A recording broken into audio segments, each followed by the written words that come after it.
California ਦੇ ਵਿੱਚ Elon Musk ਇੱਕ ਵਾਰੀ ਫੇਰ ਆਪਣੇ ਜੋ ਟੈਸਲਾ ਕੰਪਨੀ ਦੇ ਇੰਜੀਨੀਅਰਿੰਗ ਦਾ ਹੈੱਡਕੁਆਰਟਰ ਆ, ਉਹ ਮੂਵ ਕਰਕੇ ਪਾਲੋ ਆਲਟੋ ਨੂੰ ਲੈ ਕੇ ਆ ਰਹੇ ਆ। ਕੈਲੀਫੋਰਨੀਆ ਦੇ ਗਵਰਨਰ ਗੈਬਨ ਨਿਊਸਮ ਨੇ ਇਹਦਾ ਜਿਹੜਾ ਆ ਧੰਨਵਾਦ ਕੀਤਾ। ਇਹਨਾਂ ਦੋਨਾਂ ਨੇ ਜੁਆਇੰਟ ਪ੍ਰੈਸ ਕਾਨਫਰੰਸ ਕੀਤੀ ਆ। ਪਿਛਲੇ ਸਾਲਾਂ ਦੇ ਵਿੱਚ ਟੈਸਲਾ ਦੇ ਜੋ ਮਾਲਕ ਆ ਐਲੋਨ ਮਸਕ, ਉਹ ਇਸ ਨੂੰ ਮੂਵ ਕਰਕੇ ਆਸਟਨ ਦੇ ਵਿੱਚ ਲੈ ਗਏ ਸੀ। ਹੁਣ ਕਿਉਂਕਿ ਉਹਨਾਂ ਨੇ ਟਵਿੱਟਰ ਕੰਪਨੀ ਖਰੀਦ ਲਈ ਆ, ਤੇ ਜਿੱਥੇ ਟਵਿੱਟਰ ਦਾ ਆਫਿਸ ਹੈਗਾ ਉਹਦੇ ਲਾਗੇ ਜਿੱਥੇ HP ਹਿਊਲਟ ਪੈਕਰਡ ਕੰਪਨੀ ਦਾ ਮੇਨ ਆਫਿਸ ਹੁੰਦਾ ਸੀ, ਕਿਉਂਕਿ HP ਵੀ ਮੂਵ ਹੋ ਗਈ ਸੀ, ਉਸ ਜਗ੍ਹਾ ਦੇ ਉੱਤੇ ਇਹ ਜੋ ਟੈਸਲਾ ਕੰਪਨੀ ਆ ਉਹਨਾਂ ਦੇ ਇੰਜੀਨੀਅਰਿੰਗ ਦਾ ਜੋ ਡਿਪਾਰਟਮੈਂਟ ਆ, ਉਹ ਇਹਨੂੰ ਇੱਥੇ ਵਾਪਸ ਲੈ ਕੇ ਆ ਰਹੇ ਹੈਗੇ ਆ। ਸੋ ਗਵਰਨਰ ਨੇ ਇਹ ਕਿਹਾ ਵੀ ਟੈਸਲਾ ਕੰਪਨੀ ਕੈਲੀਫੋਰਨੀਆ 'ਚ ਸ਼ੁਰੂ ਹੋਈ ਸੀ, ਸੋ ਵਾਪਸ ਕੈਲੀਫੋਰਨੀਆ 'ਚ ਜਿਹੜਾ ਇੰਜੀਨੀਅਰਿੰਗ ਦਾ ਇਹਨਾਂ ਦਾ ਡਿਪਾਰਟਮੈਂਟ ਆਉਂਦਾ ਆ, ਉਹਦੇ ਨਾਲ ਜਿਹੜਾ ਆ ਸਟੇਟ ਨੂੰ ਵੀ ਫਾਇਦਾ ਹੋਊਗਾ, ਤੇ ਐਲੋਨ ਮਸਕ ਦੀ ਵੀ ਉਹਨਾਂ ਨੇ ਜਿੱਦਾਂ ਵੀ ਬਿਜ਼ਨਸ ਦੇ ਹਿਸਾਬ ਦੇ ਨਾਲ ਸਪੋਰਟ ਕਰ ਸਕਦੇ ਆ, ਉਹ ਕਹਿੰਦੇ ਸਪੋਰਟ ਕਰਾਂਗੇ। ਜੀ।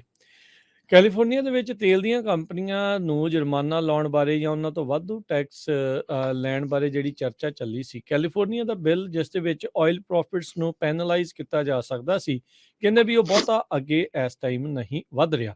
ਕੈਲੀਫੋਰਨੀਆ ਦੇ ਵਿੱਚ ਗਰਮੀਆਂ ਦੇ ਦੌਰਾਨ ਇੱਕ ਟਾਈਮ ਦੇ ਉੱਤੇ ਗੈਸ ਦੀਆਂ ਪ੍ਰਾਈਸਾਂ $6.40 ਤੋਂ ਵੀ ਪਾਰ ਲੰਘ ਗਈਆਂ ਸੀ, ਜਿਸ ਦੇ ਵਿੱਚ ਉਸ ਟਾਈਮ ਤਾਂ ਜਿਹੜੇ ਗਵਰਨਰ ਨਿਊਸਮ ਉਹਨਾਂ ਨੇ ਕਿਹਾ ਸੀਗਾ ਵੀ ਜਿਹੜੀ ਆਇਲ ਇੰਡਸਟਰੀ ਆ ਉਹ ਲੋਕਾਂ ਨੂੰ ਰਿਪ ਆਫ ਕਰ ਰਹੀ ਆ, ਪ੍ਰਾਈਸ ਗੌਜਿੰਗ ਕਰ ਰਹੀ ਆ। ਸੋ ਮਹੀਨਿਆਂ ਬਾਅਦ ਅਜੇ ਤੱਕ ਕਹਿੰਦੇ ਵੀ ਕੋਈ ਵੀ ਜਿਹੜਾ ਕੈਲੀਫੋਰਨੀਆ ਦਾ ਲੈਜਿਸਲੇਚਰ ਆ ਉਹ ਇਸ ਦੇ ਵਿੱਚ ਅੱਗੇ ਨਹੀਂ ਵੱਧ ਸਕਿਆ ਹੈਗਾ।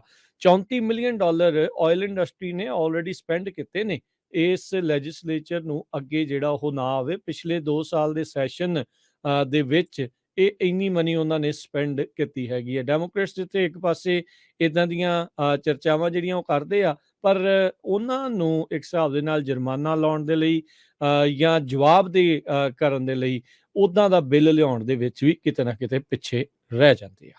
ਅਗਲੀ ਜਿਹੜੀ ਹਰਜੋਤ ਸਿੰਘ ਦੀ ਖਬਰ ਦੇ ਉੱਤੇ ਵੱਧਦੇ ਜਾਈਏ, ਪੈਨਸਲਵੇਨੀਆ ਦੇ ਗਵਰਨਰਸ ਦੇ ਆਫਿਸ ਆ, ਉਹਨਾਂ ਨੇ ਇਹ ਜਾਣਕਾਰੀ ਦਿੱਤੀ ਆ ਜਿਹੜੀ ਓਹਾਇਓ ਦੇ ਵਿੱਚ ਟ੍ਰੇਨ ਦੀ ਡੀਰੇਲਮੈਂਟ ਹੋਈ ਆ, ਉਹਨਾਂ ਨੂੰ ਕ੍ਰਿਮੀਨਲ ਰੈਫਰਲ ਜਿਹੜਾ ਉਹ ਕੀਤਾ ਜਾ ਸਕਦਾ ਆ। ਜੋਸ਼ ਸ਼ਪੀਰੋ ਤੇ ਜਿਹੜੇ ਸਟੇਟ ਦੇ ਐਕਟਿੰਗ ਅਟਰਨੀ ਜਨਰਲ ਆ, ਉਹ ਕਹਿੰਦੇ ਵੀ ਇਨਵੈਸਟੀਗੇਸ਼ਨ ਕ੍ਰਿਮੀਨਲ ਚਾਰजेस ਨੂੰ ਲੈ ਕੇ ਵੀ ਜਿਹੜੀ ਉਹ ਕੀਤੀ ਜਾ ਸਕਦੀ ਆ। ਵੀ ਜਿਹੜੀ ਨੋਰਫੋਕ ਸਦਰਨ ਰੇਲ ਰੋਡ ਟ੍ਰੇਨ ਆ, ਜਿਨ੍ਹਾਂ ਦੀ ਇਹ ਬਿਲਕੁਲ ਸਟੇਟ ਦੇ ਬਾਰਡਰ ਦੇ ਉੱਤੇ ਓਹਾਇਓ ਤੇ ਪੈਨਸਲਵੇਨੀਆ ਦੇ ਉੱਤੇ ਜਿਹੜੀ ਡੀਰੇਲਮੈਂਟ ਹੋਈ ਸੀਗੀ, ਲੀਹੋਂ ਲੱਥੀ ਸੀ, ਵੀ ਉਸ ਦੇ ਵਿੱਚ ਕ੍ਰਿਮੀਨਲ ਚਾਰजेस ਬਣਦੇ ਆ ਜਾਂ ਨਹੀਂ।